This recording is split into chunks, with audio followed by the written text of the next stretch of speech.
तो हाय सांग माने देखि पारुथिबो आज हमें सुनसुनिया साग टुलबा लगी आइछु। हमके बहुत दिनु खावा लगी इच्छा लागुथिला सुनसुनिया साग सेथि लागिन स्कूटी रे बाहरी पड़लु टिके खेतटा दूर थिला जंगल साइड रे थिला सेथि लागे हमके स्कूटी रे जिबार काजे पड़ला तो स्कूटी के रोड साइड रे खड़ा कर देलु आउ चाली चाली आमे खेत के आसलु। सबु वर्ष नु ई वर्ष बहुत मात्रा रे ई सागटा पहाली छे देखि पारुथिबो।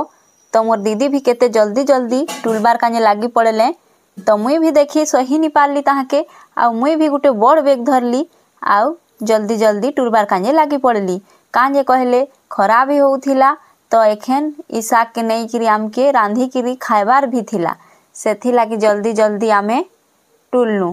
तो सुनसुनिया तो साग टुली सारलु तार परे आमे आउ खंडाधारी साग भी टुलबार काजे लागी पड़लु।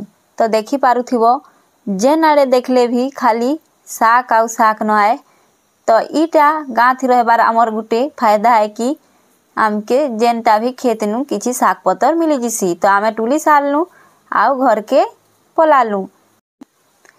तो देखि पारुथिबो बहुत सारा साग टुली करी आमे आज घर के आनिछु।